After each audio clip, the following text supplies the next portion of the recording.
Evolución.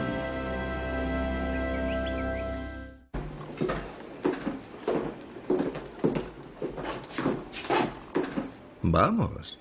El perezoso os aguarda, mi señor.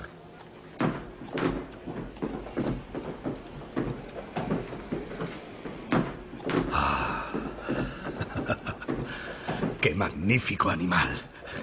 ¿Ras? Desde luego. Owen ha hecho un trabajo excelente. Sin duda es un soberbio espécimen, ¿eh? Pensé que le gustaría. Vengan y verán mi trabajo. El chimpancé es el simio de 4 manos más hábil. Así que toda diferencia entre su anatomía y la humana es instructiva.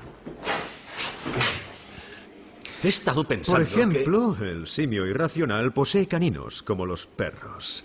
Son sus armas de destrucción, a diferencia de los señores del reino animal. Sí, pero creo... Y el pie humano tiene un valor taxonómico decisivo. Nuestros pies son para caminar y nuestras manos para asir.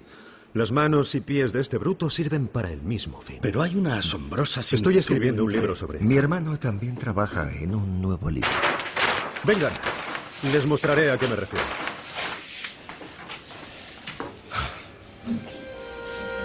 Un mismo patrón. La estructura ósea de manos y pies es prácticamente idéntica. Prueba de que es el diseño original que ideó el creador. De eso no cabe la menor duda. ¡Qué tontería! La similitud de la estructura indica solamente una cosa. Hubo un antepasado común. Unos ancestros de carne y hueso. ¿Y por qué no se lo has dicho? Debes publicar tus ideas. Al menos para establecer tu prioridad. ¿Qué te lo impide?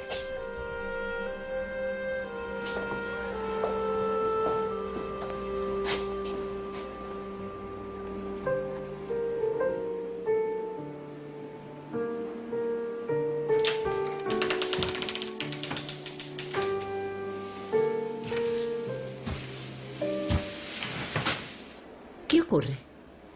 Ya he esbozado mi teoría sobre las especies. Creo que es un gran paso para la ciencia. Si algo llegara a sucederme... ¿Qué quieres decir? Si muriera... ¿Morirte, Charles? Por el amor de Dios. Por favor, querida, es importante. Si algo llegara a sucederme, quiero que te encargues de que se publique. 400 libras bastarán para imprimirlo y promocionarlo. No te va a pasar nada. Aquí dices que el ojo humano podría haberse formado por una selección gradual de pequeñas, pero siempre útiles desviaciones. Sí. Es una suposición muy seria, Charles. Bueno, si me equivoco en eso, me equivoco en todo. Mi teoría se vendría abajo. ¿Puede tu teoría aclarar cómo mis ojos y oídos, mis manos y mi corazón pueden juntos reproducir los sonidos que Chopin oía en su cabeza? ¿No es eso un don de Dios? Es un don, pero no creo que sea de Dios. Eres un hombre de ciencia. No quieres creer nada hasta que esté demostrado. Pero hay cosas que no se pueden probar. Para mí sería una pesadilla pensar que no seguiremos juntos toda la eternidad en el cielo.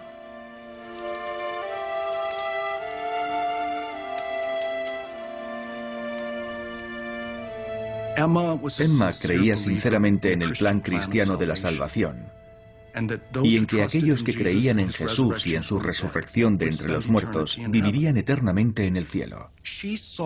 Ella veía que las especulaciones de su marido sobre el origen de las especies y de la humanidad cuestionaba el plan divino de salvación. Dios quedaba en un lugar remoto en el universo de su marido. Porque si la naturaleza por sí sola, sin la ayuda de Dios, podía crear un ojo, ¿qué había que no pudiera hacer? La naturaleza podía hacer cualquier cosa. En los tiempos de Darwin, la mera existencia de un órgano perfecto como el ojo era considerada por muchos como prueba de la existencia de Dios. ¿Cómo si no podían todos los intrincados órganos y subestructuras del ojo haberse combinado de la forma correcta para hacer la visión posible y tan perfecta? Pero resulta que el ojo no es precisamente perfecto. De hecho, contiene profundas imperfecciones ópticas. Y esos defectos son la prueba, en cierto sentido, del origen evolutivo del ojo. Los ojos son imperfectos, porque el proceso creador de la evolución no es como el de un diseñador o un artista. La selección natural simplemente favorece cambios aleatorios que hacen a un organismo más apto para sobrevivir. Y las imperfecciones en el diseño a menudo son el resultado de los continuos retoques de la evolución.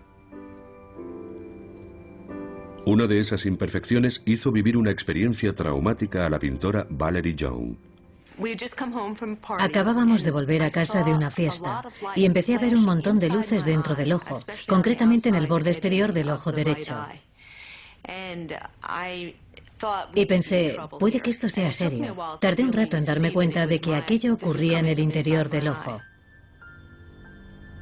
Por suerte mi marido estaba conmigo porque yo no habría podido conducir hasta el hospital. Lo veía todo muy oscuro. La única forma en que puedo describirlo es como una medusa con muchas burbujas muy pequeñas dentro. Aquello no dejaba de girar y flotar delante de mis ojos. Valerie tenía un desgarro retinal. No es un problema infrecuente, debido a la forma en que los ojos humanos evolucionaron a partir de manchas de tejido cerebral sensibles a la luz que tenían nuestros antepasados lejanos. En el embrión humano, los ojos se desarrollan a partir de unos bultos del tubo neural cerebral que se adelgazan formando unas cavidades. La capa superior, la retina, que es la que se desgarró en el ojo de Valerie, contiene células que captan la luz. Esta capa descansa sobre otra, una segunda capa más oscura que recubre el fondo del ojo, pero esas dos capas no están pegadas entre sí. Y cuando la gelatina que llena el ojo se va licuando con la edad, puede provocar un desgarro en la retina. Entonces, esa gelatina se puede introducir en el espacio que hay entre medias, provocando un desprendimiento de retina y, en algunos casos, la ceguera. Cuando llegó Valerie Young, las partículas flotantes en el ojo nos dieron de inmediato la pista de que podía tener un desgarro retinal. Pudimos aplicarle con éxito tratamiento con láser para sellar el desgarro, como si hubiéramos taponado con sacos de arena una presa que se desborda, para evitar que la gelatina vítrea se introdujera por el desgarro y desprendiera la retina. El desgarro retinal de Valerie Young solo es un ejemplo de las imperfecciones de diseño del ojo humano. Otro defecto es que las células nerviosas y los vasos sanguíneos evolucionaron situándose delante de la retina, donde afectan a su capacidad para formar imágenes nítidas. Es como intentar hacer una foto a través de un cristal empañado. Y el nervio óptico evolucionó conectándose con el cerebro a través de un agujero en la retina. Por ello, los ojos de todos los vertebrados tienen un pequeño punto ciego cerca del centro del campo visual. La evolución comienza con lo que ya está ahí y empieza a retocarlo y a modificarlo, pero nunca va a rediseñarlo por completo.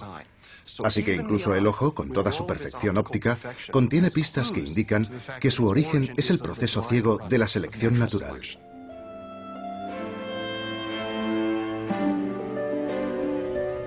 Darwin creía que lo que él llamaba un órgano de complejidad extrema, como el ojo, podía evolucionar en pequeños pasos si se le daba suficiente tiempo.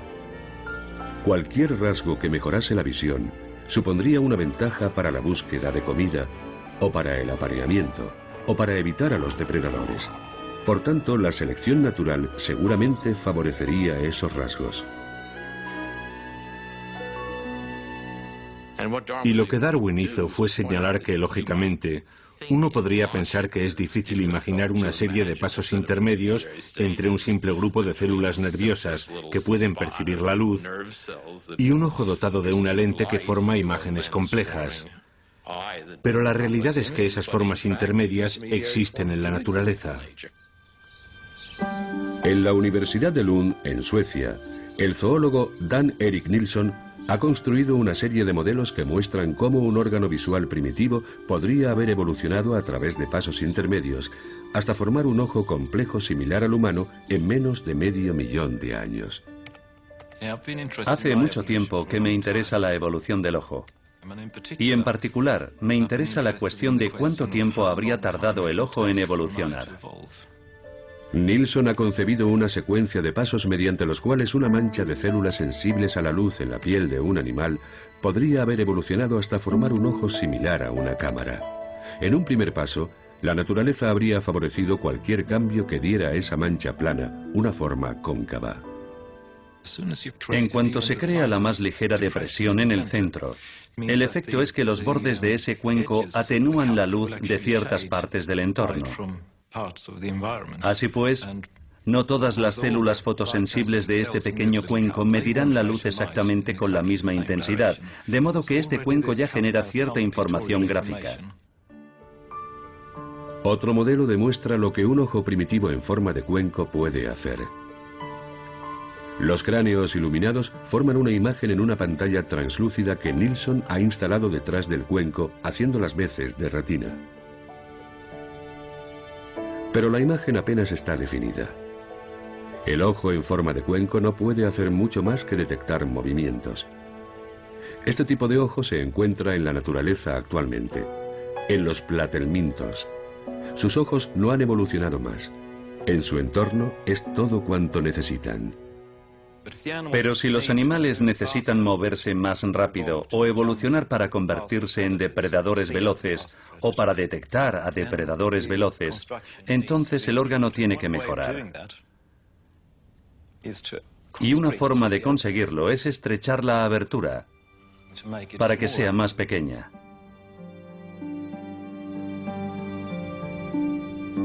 Esto es lo que ocurrió con animales como el nautilo.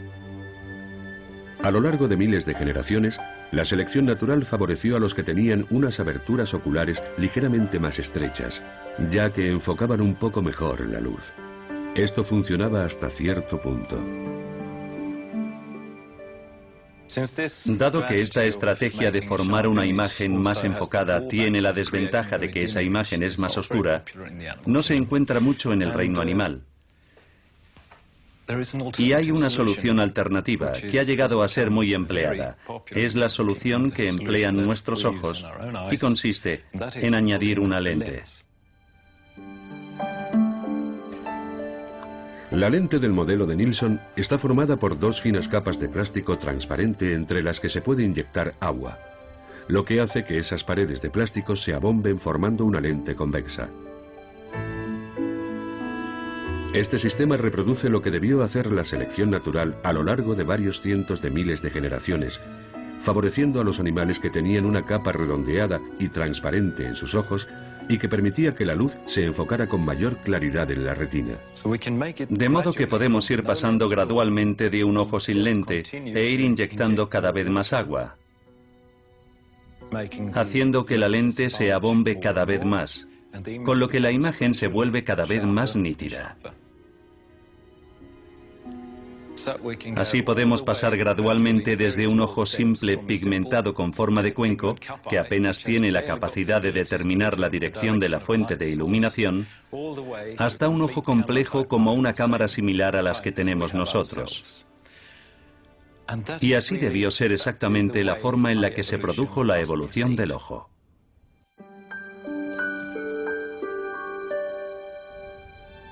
La extrema complejidad del ojo producía a Darwin un sudor frío, según escribía un amigo. Pero seguía estando convencido de que un ojo podía ser obra de la selección natural.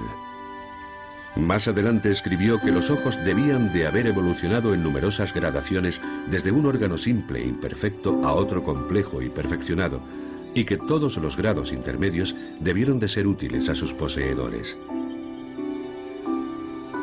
La naturaleza, sin necesidad de un diseñador, podía producir un órgano de una complejidad aparentemente milagrosa.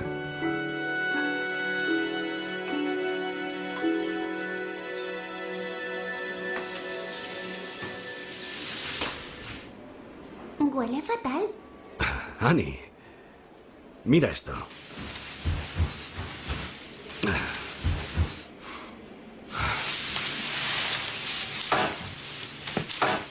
Cuando empecé a observarlos, pensé que muchos percebes tenían pequeños parásitos.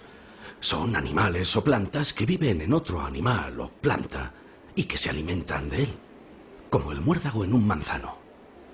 Pero no lo eran. ¿Sabes lo que son? No. Se trata de pequeños padres.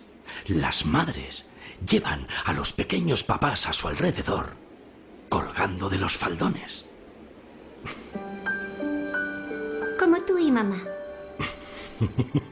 Como mamá y yo.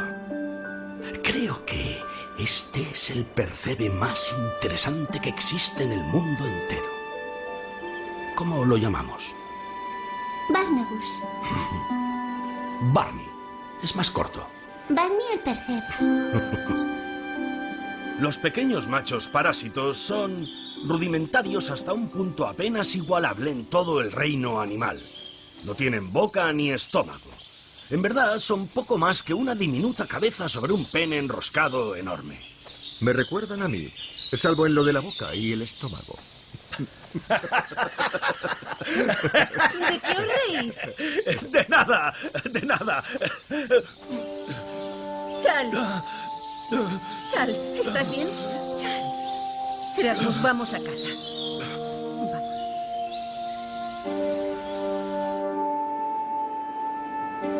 ¿Por qué trabajas tanto con tus horrendos moluscos? Uf. No son horrendos moluscos, son horrendos crustáceos. Y tengo horrendas palomas y lombrices también. Me aportan las pruebas que necesito para mi teoría.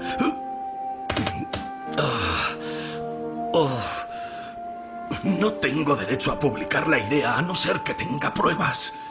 Habrá que hacer algo contigo.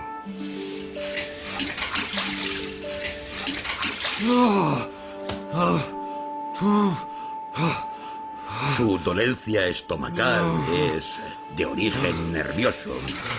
Es consecuencia de un esfuerzo mental excesivo y el agua fría sirve para estimular la circulación y alejar el exceso de sangre de los nervios estomacales inflamados. Nada de azúcar, ni sal, ni bacon, ni alcohol, ni tabaco. De hecho, cualquier cosa agradable está prohibida.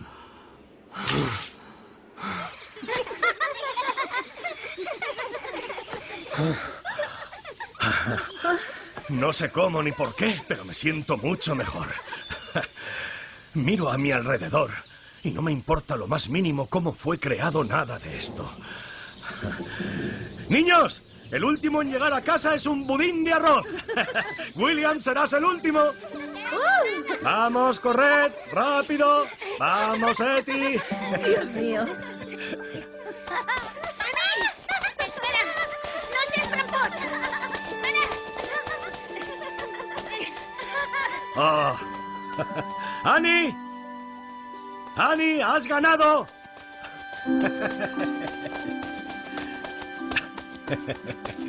Ven aquí, cariño. Annie, mi querida niñita. Annie. Vamos. Sí, vamos.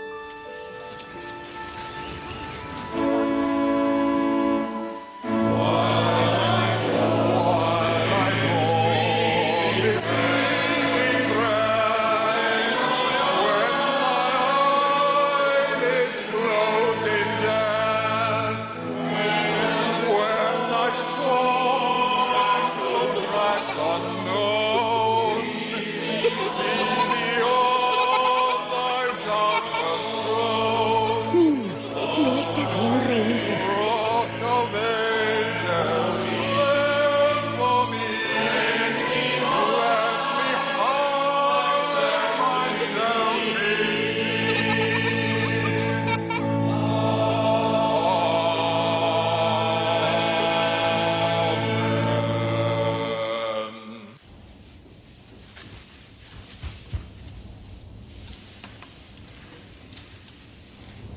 Papá, Annie me ha despertado.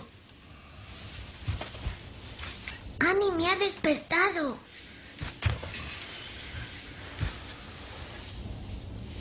Mamá, despierta. Annie está llorando.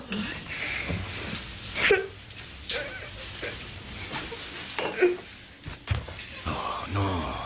¿Qué te pasa, cariño? ¿Qué ocurre? ¿Te duele la cabeza?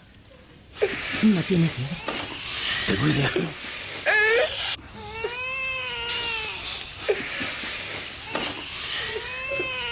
No pasa nada, cariño. Te pondrás bien.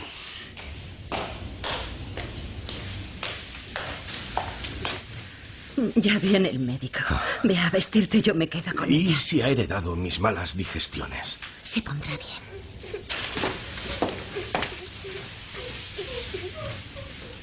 Pobrecita mía.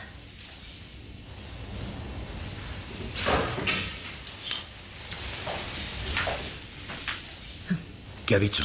Es el estómago, pero no sabe qué le ocurre. Quizá debería llevarla al doctor Gali. A mí me curó.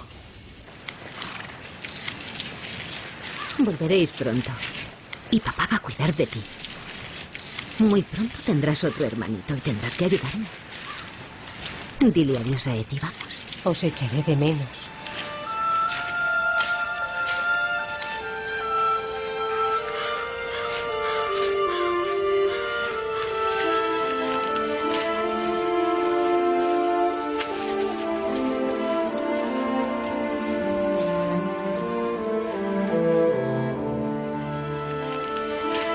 Incorpórate.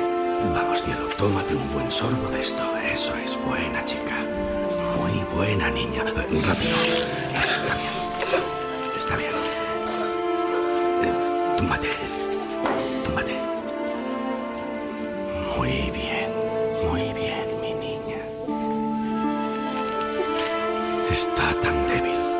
No puede hacer usted nada. Solo se puede rezar.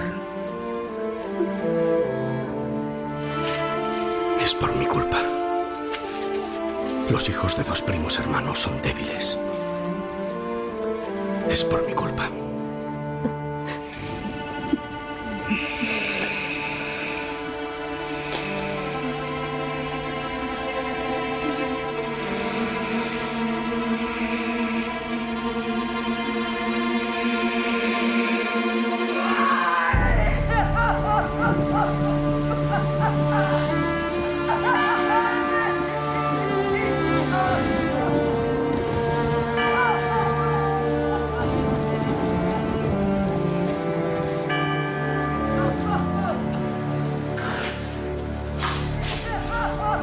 La muerte se ha debido a una fiebre biliar de carácter tifoideo.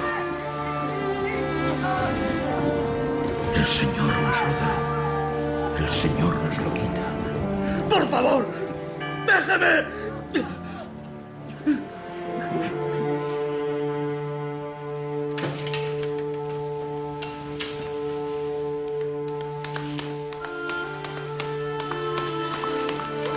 Oh, Charles, Dios, danos fuerzas.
Por favor, Charles.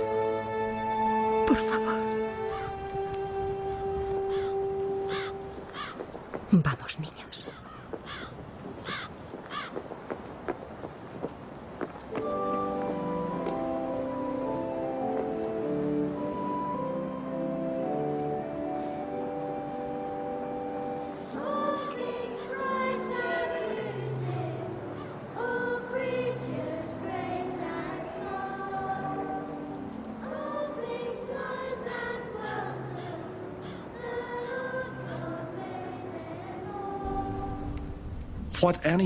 El efecto de la muerte de Annie en Darwin fue básicamente que destruyó su fe cristiana. Ya no era capaz de creer en un buen Dios que ordenaba y supervisaba todos los eventos de la vida humana y del universo. Y creía que Annie no merecía el castigo de Dios, ni tampoco de la naturaleza. Simplemente había sido víctima de la lucha por la existencia, la lucha amoral e inconsciente que solo seguía las leyes de la naturaleza.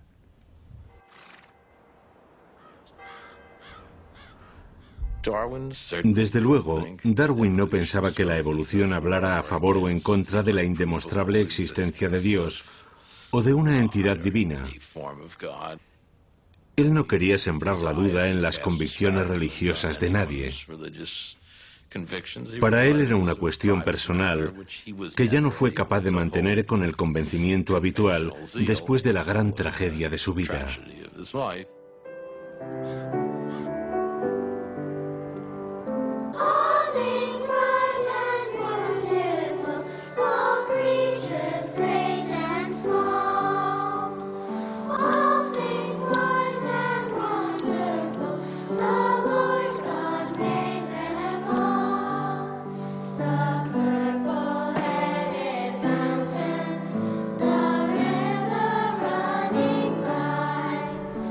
Hoy en día hay científicos que mantienen todas las actitudes posibles ante la religión, desde el ateísmo al agnosticismo o a una espiritualidad general. Y muchos, como el biólogo Ken Miller, practican la religión de un modo tradicional. Yo soy católico ortodoxo y soy darwinista ortodoxo. Mi idea de Dios es la de un ser supremo que actúa de acuerdo con los principios y las ideas que Darwin nos explicó sobre el origen de las especies. A menudo mis alumnos me dicen, usted dice que cree en Dios, pero ¿en qué clase de Dios? ¿Un Dios moderno, tipo New Age? ¿Un poder divino de tipo piramidal? ¿Cree, como algunos científicos, que Dios es la suma de todas las leyes de la física? Y yo les digo que mis creencias religiosas son totalmente convencionales.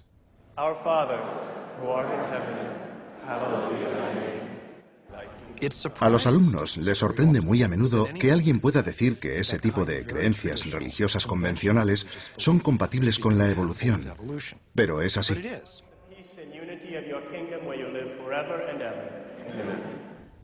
Me parece que es absoluta y maravillosamente coherente con lo que yo entiendo del universo a partir de la ciencia y lo que entiendo del universo a partir de la fe. El mejor programa de radio de actualidad en la mañana de Tennessee. Las mañanas del Hallering Hilton Hill en News Talk 99. WNOX AM/FM desde Loudon, Knoxville. Pasan 2 minutos de las 6 y es un placer dar la bienvenida al programa esta mañana al Dr. Kenneth Miller, profesor de biología en la Universidad de Brown. Su libro se titula Buscando al Dios de Darwin, la búsqueda de un científico de un terreno común entre Dios y la evolución. Quiero hacerle una pregunta. Como biólogo celular, según su experiencia, cuando está estudiando algo, o leyendo algo, o haciendo alguna investigación, ¿cuándo llega a un punto en que piensa, ahí está Dios? Como científico experimental, no encuentro a Dios en la incapacidad de la ciencia para explicar algunas cosas. En otras palabras, no encuentro a Dios porque digamos, vaya, no tengo explicación para esto, será porque lo ha hecho Dios. Pero entonces, ¿qué hizo Dios? Simplemente creó una especie de caldo primordial y dijo, adelante. Bueno, hace mucho tiempo la gente sabía realmente muy poco sobre cómo funcionaban las cosas en el mundo natural. Cuando veían que el sol se desplazaba en el cielo, se imaginaban que Dios lo estaba empujando. Y fuimos comprendiendo que el mundo funciona según las leyes de la física. Entonces, ¿qué lugar hay para Dios en la vida actual? Si preguntamos a personas creyentes cómo actúa Dios, nos dirán que actúa de formas muy diferentes. Responde a nuestras oraciones, nos inspira.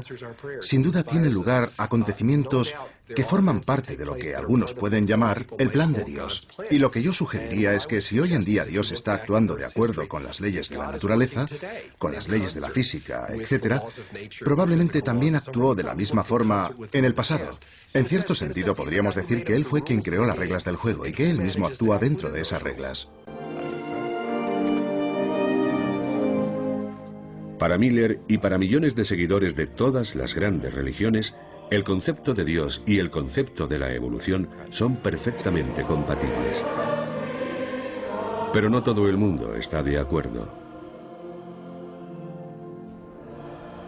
Cuando sustituimos la idea tradicional de Dios, el Creador, por la idea de que es el proceso de selección natural el que crea, esa creación es tan maravillosa como siempre. Toda esa gran obra de diseño tenía que hacerse. Simplemente no la hizo un solo individuo, sino un larguísimo proceso que se extiende a lo largo de miles de millones de años. Dios creó al hombre a su imagen y semejanza. A imagen de Dios, Él lo creó. Al hombre y a la mujer, Él los creó.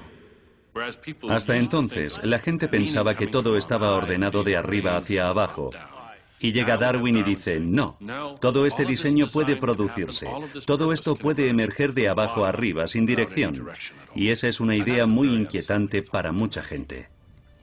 En los tiempos de Darwin, la ciencia, la política y la religión eran una sola cosa cuando se hablaba del origen de la vida y de las especies.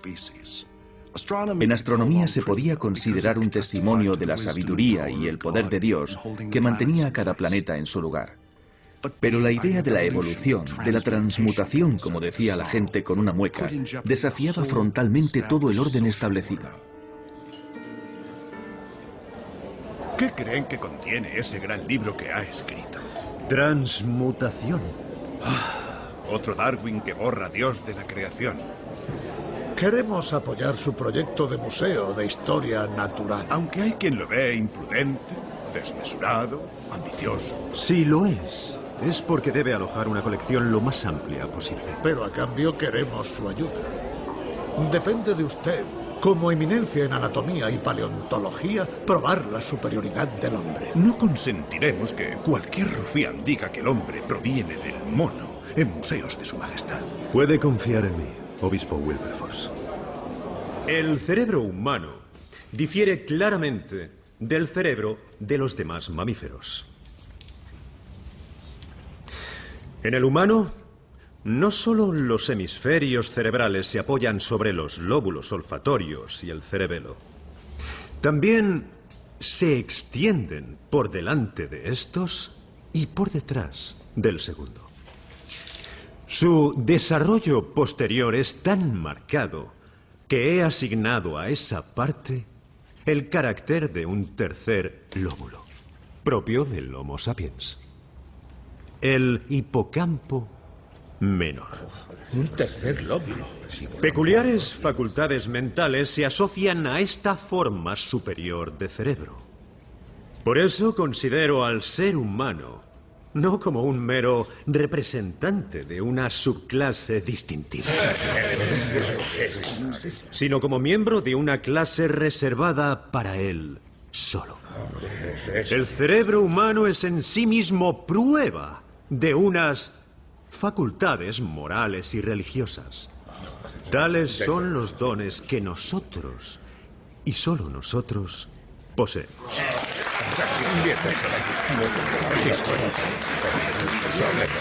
Me pregunto qué diría un chimpancé al respecto, señor Huxley.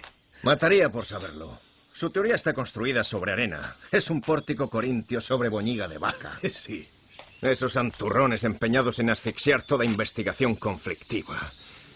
Los únicos jueces posibles de la ciencia son observar y experimentar, no la autoridad, el poder y el rango. No haga de su desacuerdo con Owen algo personal. Me supera. Es tan pedante que tropezara con uno de sus cerebros en conserva resulta una idea demasiado atractiva. Pensar así solo enturbia el asunto y empobrece la ciencia. Dígaselo a Owen. A mi favor, en mi contra. Huxley. Huxley está diciendo en público lo que tú piensas en privado. Charles, deja de posponerlo. Tienes bastantes percebes como para hundir un barco y mientras te quitan protagonismo. Eso no importa. Mi libro es lo que cuenta. Cuando el trabajo esté hecho. ¿Tratará sobre el hombre? Hay demasiados prejuicios sobre el tema. Vamos, los haya o no, debes publicarlo.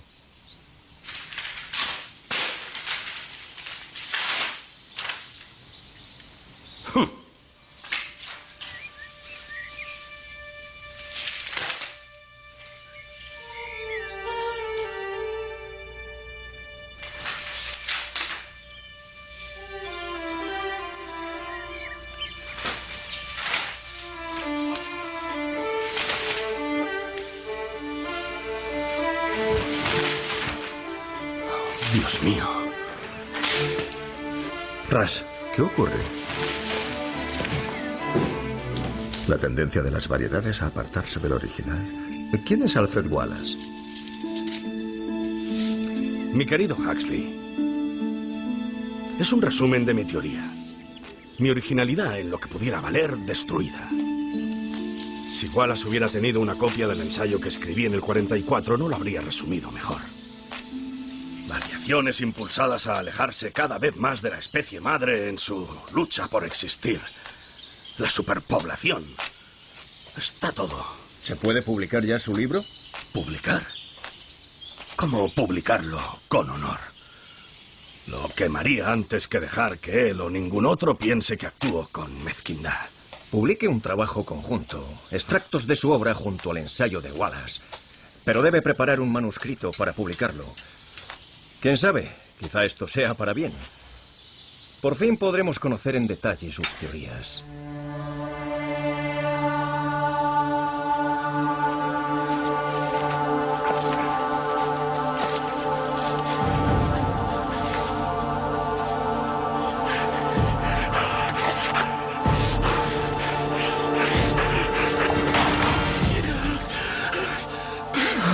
¿Qué te pasa? Este libro va a acabar conmigo.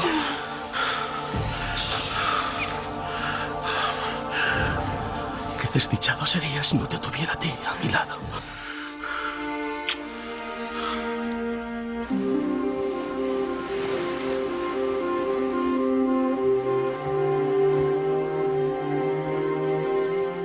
En mis viajes a bordo del HMS Beagle como naturalista, me llamaron poderosamente la atención ciertos hechos sobre la distribución de los seres orgánicos que habitan América del Sur y sobre las relaciones geológicas entre los presentes y los pasados habitantes de dicho continente.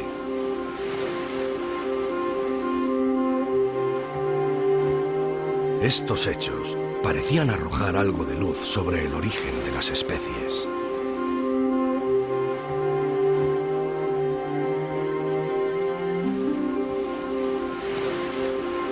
Ese misterio entre los misterios.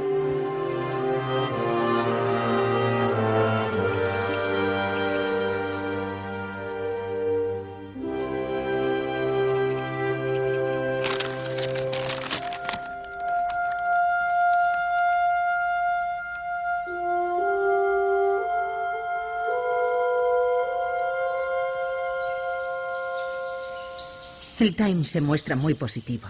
Era de esperar. Es Huxley. El Atheneum quiere expulsarme. Y el Divinity Hall, la universidad, la biblioteca y el museo. Mi libro es poco ortodoxo porque el tema lo requiere. Pero no hablo del origen del hombre. Ni discuto el Génesis. Charles, no seas tan ingenuo. Dejas claro que crees que el hombre no es una excepción. Pero tanto si tienes razón como si no. Tienes que terminar lo que has empezado.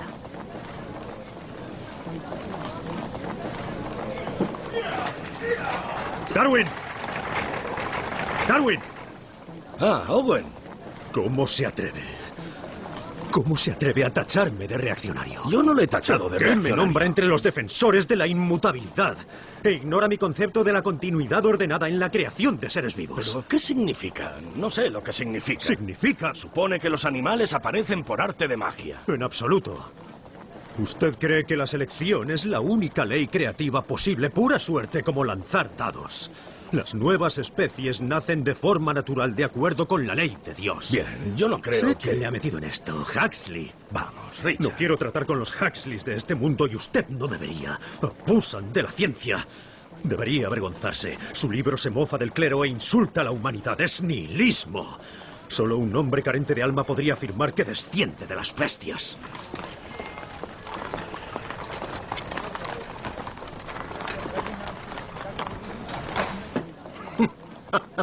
Bueno, es tan respetable ser un mono modificado como provenir del polvo. Huxley, por favor. No, si es espléndido. Las viejas de ambos sexos dicen que es un libro peligroso.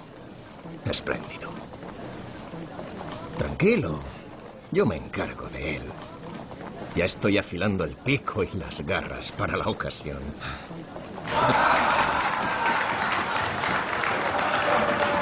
Gracias. Cualquier contribución a nuestra historia natural de la pluma de Charles Darwin solo busca llamar la atención.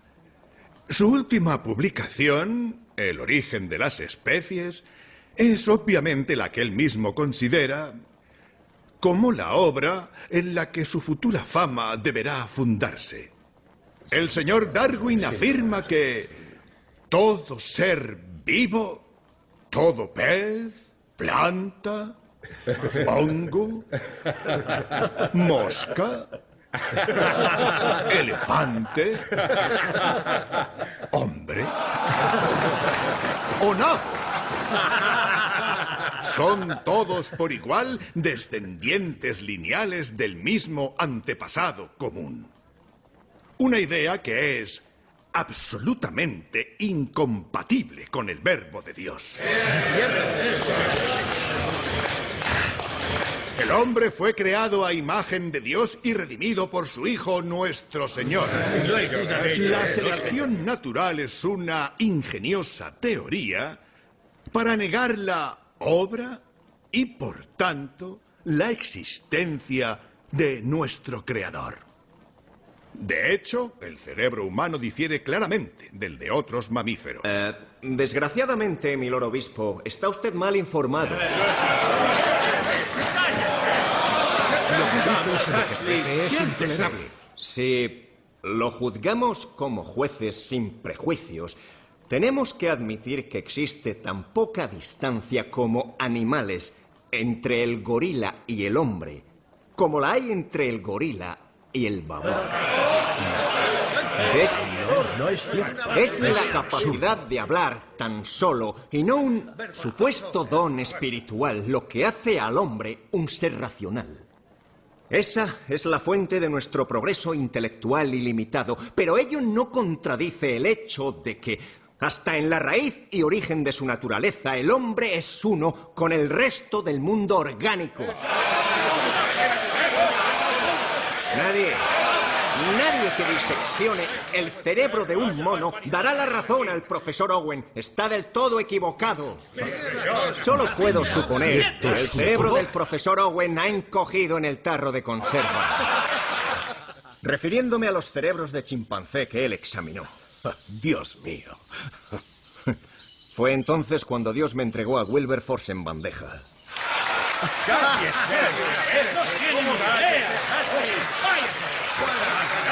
Me pregunto, señor Huxley, si es por parte de su abuelo o de su abuela por la que cree descender de un simio.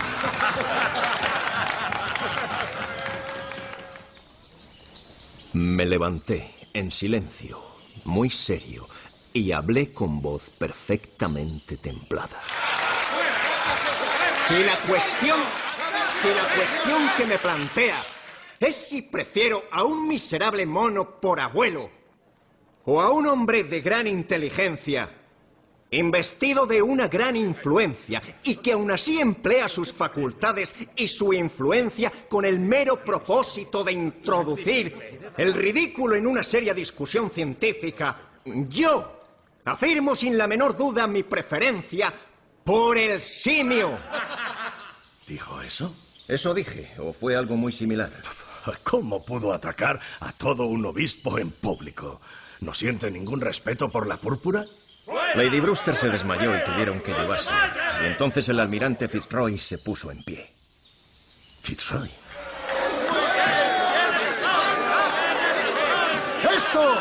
¡Creed en esto! ¡Creed en Dios, no en el hombre! Vaya.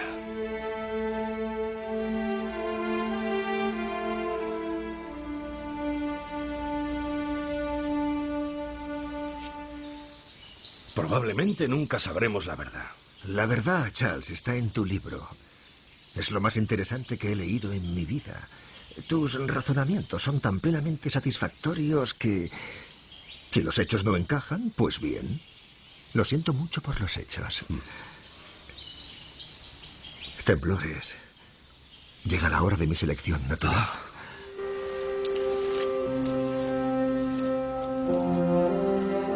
Durante más de un siglo, mucha gente ha pensado que la conclusión a extraer de la visión de Darwin es que el Homo sapiens, nuestra especie, solo es un animal más, que no hay nada moralmente especial en nosotros.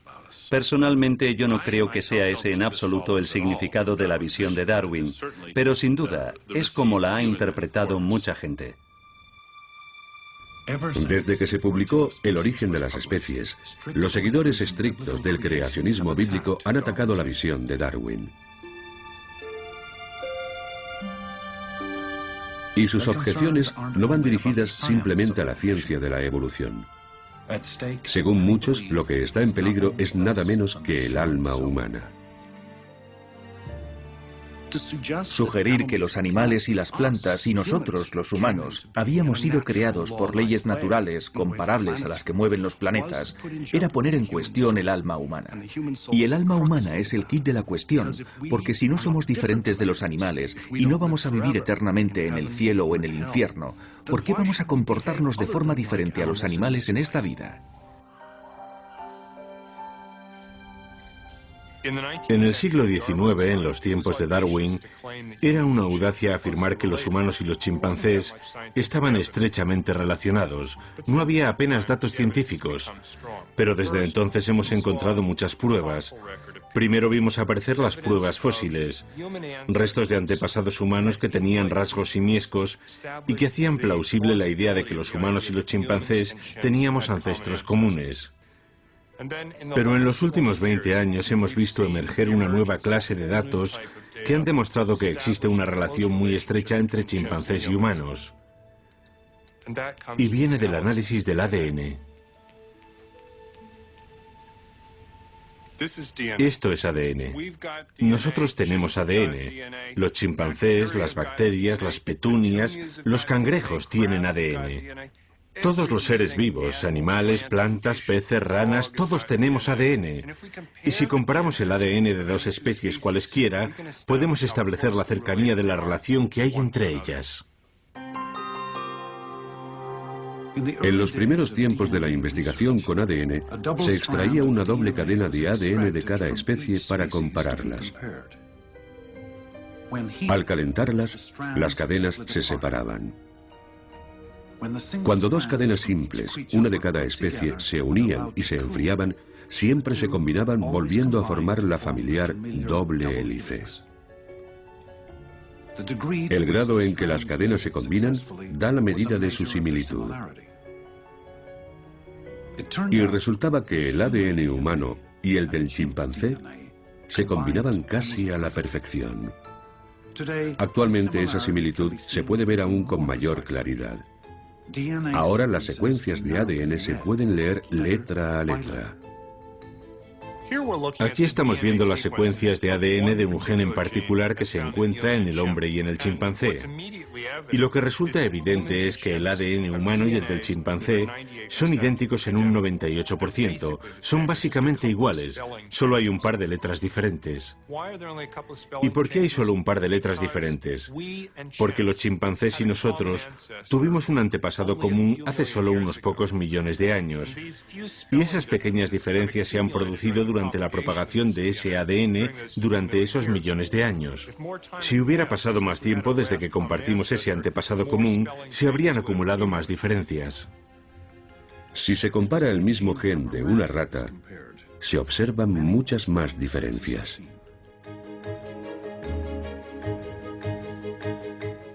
Es porque nuestro antepasado común con la rata vivió hace unos 80 o 100 millones de años, y ha habido mucho más tiempo para que se acumulen diferencias entre los genes.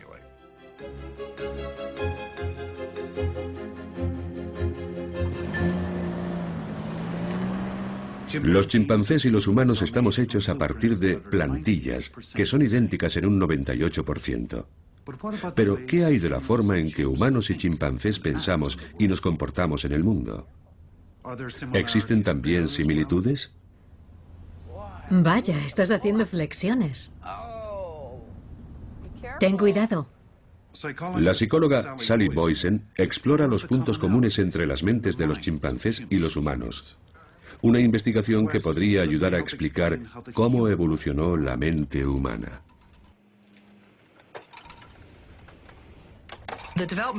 Los hitos en el desarrollo mental de los chimpancés son casi exactamente iguales a los de los humanos, todo es muy similar. Responden a las cosas nuevas, a los juguetes nuevos, y se pelean jugando exactamente igual. Harper hace el bruto y corre y trepa por todas partes. Y Emma casi se entretiene ella sola. Ven aquí. Ven aquí. ¿Qué es eso? ¿Qué es? Una de las cosas que nos permite comprobar nuestro trabajo es si los chimpancés pueden adquirir habilidades cognitivas sofisticadas y complejas. Como aprender a contar, algo que normalmente no aprenderían viviendo en la selva. 1, 2, 3, 4, 5. Y sin embargo, tienen la capacidad neural necesaria para hacerlo. ¿De dónde ha salido eso? Muy bien, Sid. Vamos a hacer otro ejercicio. Vamos allá. Uno de estos. Y una bola de leche malteada. ¿Puedes decirme la solución a esto con el azul y el marrón? Enséñamelo. Eso es. Vamos. Estupendo. No hay casi nada que hayamos intentado enseñar a los chimpancés que no hayan aprendido. Hemos comprobado su habilidad para captar conceptos extremadamente complicados, como el concepto del cero, por ejemplo. Vale, Sid, mira, ¿y si no pongo ningún dulce? ¿Qué me dirías? 0, eso es. No hay ningún dulce. Oh, vaya faena, ¿eh? Sería imposible que los chimpancés hicieran cosas así si no tuvieran mucho en común con los otros. Literalmente la estructura neurológica que les permite aprender, igual que nos pasa a nosotros.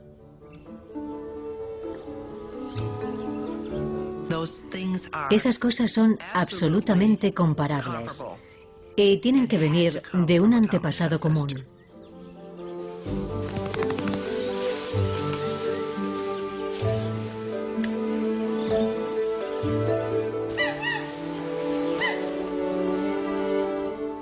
Las similitudes que tenemos con nuestros parientes primates son extraordinarias.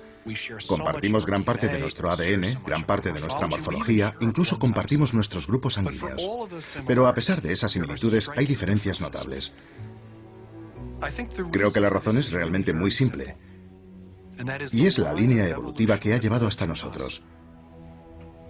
Y que nos llevó, por razones que apenas estamos empezando a entender, a un desarrollo explosivo de nuestra capacidad mental.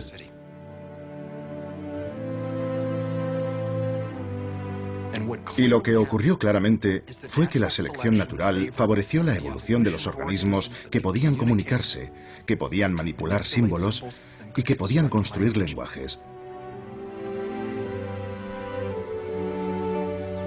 La gran idea de Darwin es una gran y maravillosa explicación que nos muestra que estamos unidos a todas las demás formas de vida del planeta. Y eso me parece muy emocionante y quizá una forma muy ennoblecedora de ver las cosas.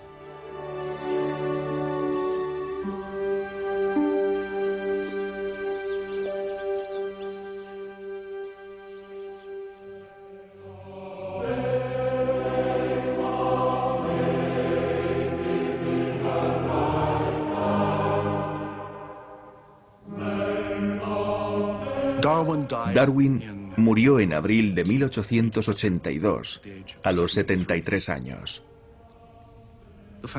Su familia pensó que sería enterrado en el cementerio de la parroquia. Darwin había dicho meses antes de morir que era lo que deseaba porque le parecía el lugar más hermoso de la Tierra. Pero no iba a ser así. En Londres, los amigos de Darwin decidieron hacer de su muerte y de su entierro un acontecimiento de Estado. Fueron a la Royal Society y recogieron firmas. Fueron a la Cámara de los Comunes y presentaron una petición. Telegrafiaron al deán de Westminster, que estaba en el extranjero, y consiguieron su aprobación. Hasta se compuso un himno para la ocasión. Y el 26 de abril, una semana después de su muerte, el cuerpo de Darwin entraba en procesión con todos los honores por el pasillo central de la Abadía de Westminster para ser enterrado junto a la tumba de Sir Isaac Newton. El entierro de Darwin celebró la vasta transformación social que estaba viviendo Inglaterra. Había nuevas colonias, nuevas industrias y nuevos hombres para dirigirlas. El cuerpo de Darwin fue consagrado para mayor gloria de esos nuevos profesionales, porque él había naturalizado la creación y había puesto la naturaleza humana y el destino humano en sus manos. La sociedad ya no volvería a ser igual. La visión de la naturaleza de Darwin era, creo, fundamentalmente una visión religiosa, la visión con la que terminó su obra más famosa, El origen de las especies. Hay grandeza en esta concepción de que la vida, con sus diferentes fuerzas, fue alentada en unas pocas formas o en una sola. Y que mientras este planeta ha ido girando según la constante ley de la gravitación, desde tan sencillo principio, múltiples formas, las más bellas y las más increíbles, se desarrollaron y se siguen desarrollando.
Una de esas imperfecciones hizo vivir una experiencia traumática a la pintora Valerie Young.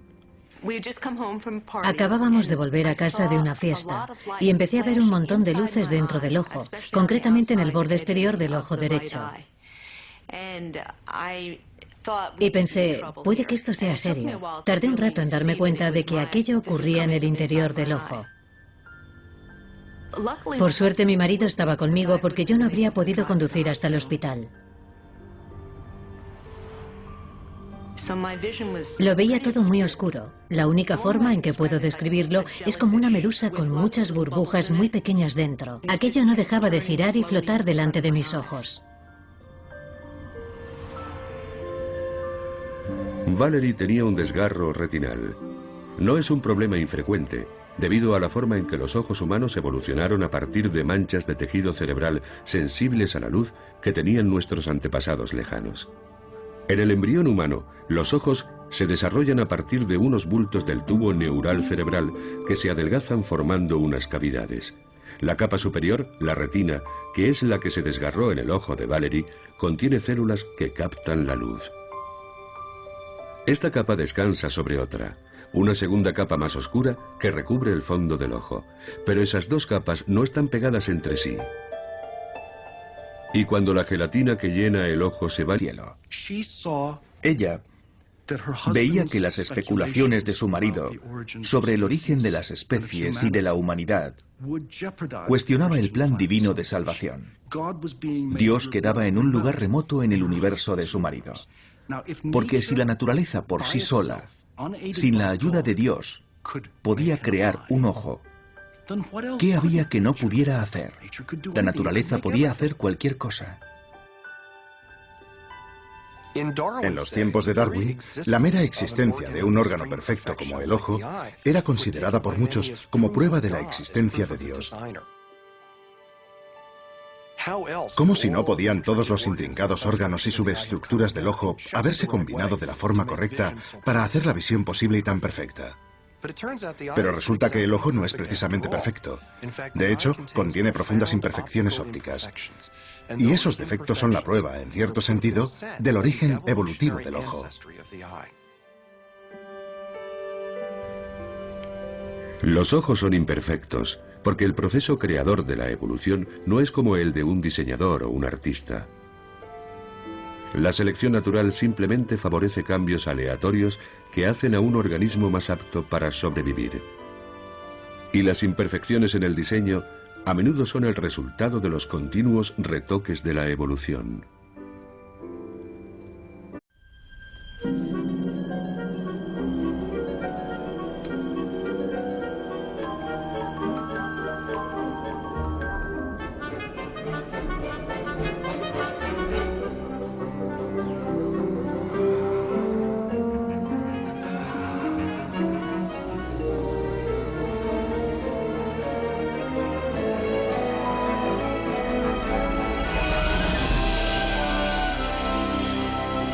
Evolución.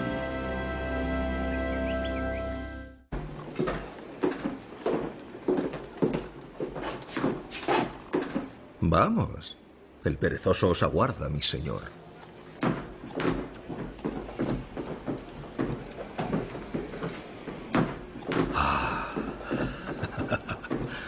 ¡Qué magnífico animal! ¿Ras? Desde luego. Owen ha hecho un trabajo excelente. Sin duda es un soberbio espécimen. Pensé que le gustaría. Vengan y verán mi trabajo. El chimpancé es el simio de 4 manos más hábil. Así que toda diferencia entre su anatomía y la humana es instructiva. He estado pensando Por ejemplo, el simio irracional posee caninos, como los perros. Son sus armas de destrucción, a diferencia de los señores del reino animal. Sí, pero creo... Y el pie humano tiene un valor taxonómico decisivo. Nuestros pies son para caminar y nuestras manos para asir. Las manos y pies de este bruto sirven para el mismo fin. Pero hay una asombrosa similitud. Estoy escribiendo un libro sobre... Mi hermano también trabaja en un nuevo libro. Vengan, les mostraré a qué me refiero.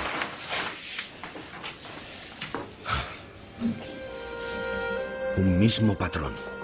La estructura ósea de manos y pies es prácticamente idéntica. Prueba de que es el diseño original que ideó el creador. De eso no cabe la menor duda. ¡Qué tontería! La similitud de la estructura indica solamente una cosa. Hubo un antepasado común. Unos ancestros de carne y hueso. ¿Y por qué no se lo has dicho? Debes publicar tus ideas. Al menos para establecer tu prioridad. ¿Qué te lo impide?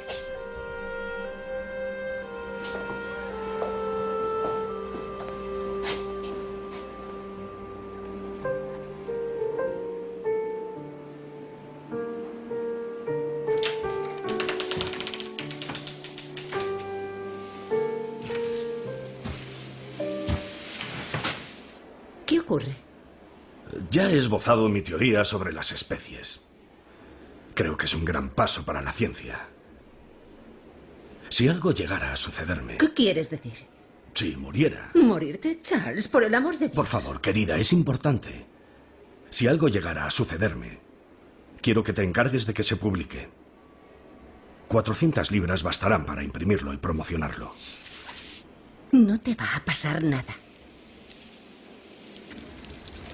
Aquí dices que el ojo humano podría haberse formado por una selección gradual de pequeñas, pero siempre útiles desviaciones. Sí. Es una suposición muy seria, Charles. Bueno, si me equivoco en eso, me equivoco en todo. Mi teoría se vendría abajo. ¿Puede tu teoría aclarar cómo mis ojos y oídos, mis manos y mi corazón pueden juntos reproducir los sonidos que Chopin oía en su cabeza? ¿No es eso un don de Dios? Es un don, pero no creo que sea de Dios. Eres un hombre de ciencia. No quieres creer nada hasta que esté demostrado. Pero hay cosas que no se pueden probar. Para mí sería una pesadilla pensar que no seguiremos juntos toda la eternidad en el cielo.